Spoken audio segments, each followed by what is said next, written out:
네, 걷기만큼 간단하고 효과적인 운동이 흔하지는 않은 것 같아요. 네, 요즘 그래서인지 이제 가까운 공원 같은 데 나가보면 걷기 운동하시는 분들 정말 많은데요. 그런데 걸음걸이가 잘못돼 있다면 기대했던 효과를 다 볼 수가 없다고 합니다. 예. 그래서 정지주 기자 오늘 올바른 걸음걸이에 대해서 배워보시면서 좀 점검을 해볼까 해요. 네, 제 걸음을 먼저 점검을 해볼게요.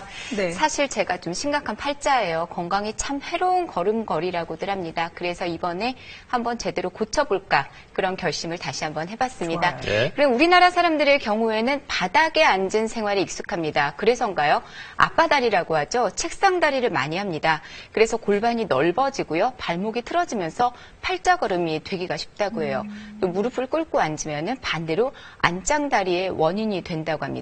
모두 관절에 무리가 오거나 몸에 독이 될 수 있는 걸음법인데 그렇다면 나에게 맞는 걸음법은 과연 어떤 걸까요? 지금부터 자세히 알아보겠습니다. 하루 얼마나 걸으시나요? 또 어떻게 걸으시나요? 걷는 모습 보면 정말 제각각입니다. 그런데 이 수많은 걸음걸이 중 건강을 해치는 걸음법이 있습니다. 얼마 전부터 이 여성 허리 통증이 심해졌다는데요. 오래 앉아있거나 오래 걸으면 허리 통증이 더 심해지더라고요. 허리 상태를 확인하기 위해 엑스레이 촬영을 했습니다. 그 결과 척추가 S자로 휘어 있습니다. 척추 측만증이라는 진단이 내려졌습니다. 그 원인 중 하나가 평소 여성의 걸음걸이인 팔자 걸음이었습니다. 팔자걸음을 걷게 되면 몸의 무게중심이 뒤로 쏠리기 때문에 특히 허리의 구관절이라든지 그런 부분에 통증이 발생을 할 수 있고 골반이라든지 허리에 틀어짐이 발생을 할 수가 있습니다. 실제 걸음걸이가 우리 몸에 어떤 영향을 주는지 알아보기 위해 걷는 방법에 따라 몸에 전달되는 압력을 검사했습니다. 우선 정상적으로 걸었을 때는 발뒤꿈치부터 앞쪽까지 완만한 곡선을 그리면서 압력이 골고루 분포되는 걸 확인했습니다. 이번엔 팔자 걸음입니다. 정상 걸음과 달리 깨끗한 곡선이 그려지지 않고요. 들쑥날쑥한 곡선이 그려지고 있습니다. 이런 곡선은 걸을 때 발의 모양이 틀어지면 나타나는데요. 팔자 걸음에서 흔히 발견됩니다. 압력도 정상 걸음처럼 고르게 분포되지 않고 군데군데 몰렸습니다. 고르게 압력이 분포되지 못하면 발바닥에 통증이 발생을 할 수가 있을 뿐더러 발목 관절이나 무릎 관절, 고관절, 허리나 목에까지 통증이 발생을 할 수 있고 이러한 통증으로 인해서 관절의 틀어짐까지도 발생을 할 수가 있습니다.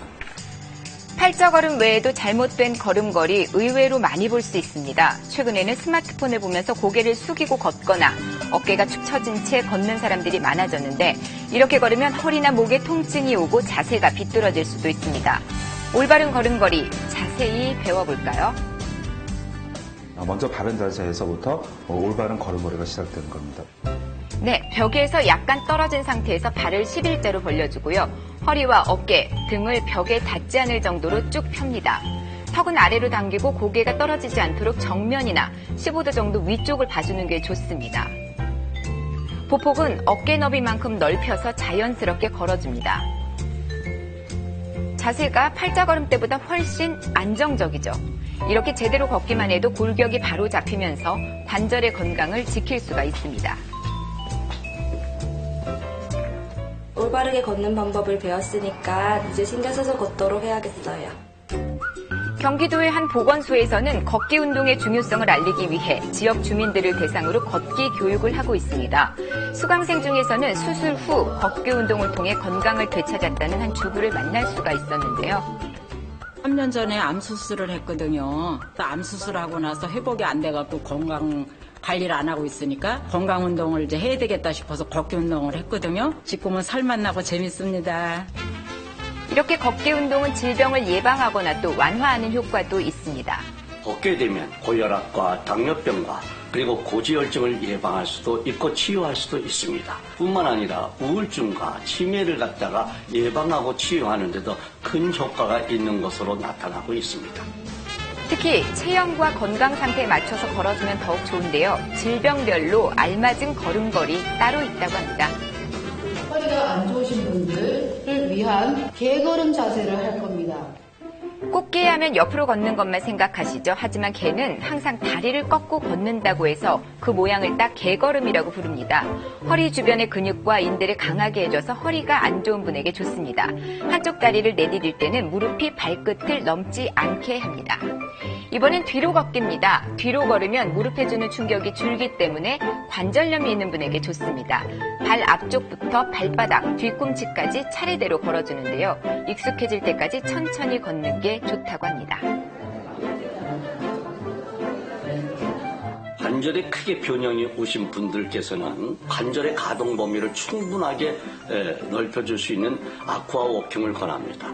물속에서 충분하게 걷고 난 다음에 잔디밭에서 워킹을 하는 것이 좋습니다. 비만이라면 20초에 45보 정도, 약간 땀이 날 정도의 빠른 걸음으로 걸어주는데요. 겉옷을 입고 걸으면 열량이 더 많이 소모되기 때문에 다이어트 효과를 더 많이 볼 수도 있습니다. 고혈압이라면 15분 걷고 10분 쉬고 다시 15분 걷고를 반복해주면 계속 걷는 것보다 혈압을 낮추는 효과가 오래갑니다. 올바로 걷기 위해 중요한 것, 신발을 빼놓을 수 없습니다. 걷기 운동의 첫 걸음이라고 할 수도 있는데요. 그렇다면 신발은 걷기에 어떤 영향을 미칠까요? 실험을 통해 확인해봤습니다. 걷기 전용 신발 워킹화와 일반 운동화, 단화, 하이힐 총 4가지 종류의 신발을 준비한 뒤 각각의 신발을 신고 걸었을 때 우리 몸에 전달되는 충격을 측정했습니다. 발바닥이 바닥에 닿았을 때 충격의 정도를 확인한 건데요. 하이힐이 630.9로 가장 높은 수치를 기록했고 그 다음이 단화, 일반 운동화, 그리고 워킹화가 583.8, 우리 몸이 받는 충격 정도 제일 낮았습니다. 워킹할 때 뒤꿈치에 가해지는 충격이 굉장히 세기 때문에요. 충격을 흡수하고 안정성과 균형감을 제공해주는 구조와 쿠셔닝을 선택하시는 것이 매우 중요합니다. 적절한 신발을 신고 올바로 걷는 것, 우리 몸 건강을 위해 꼭 챙겨야 할 사항입니다. 잘하면 약, 잘못하면 독이 되는 걸음, 제대로 알고 또 올바른 걷기 실천하세요.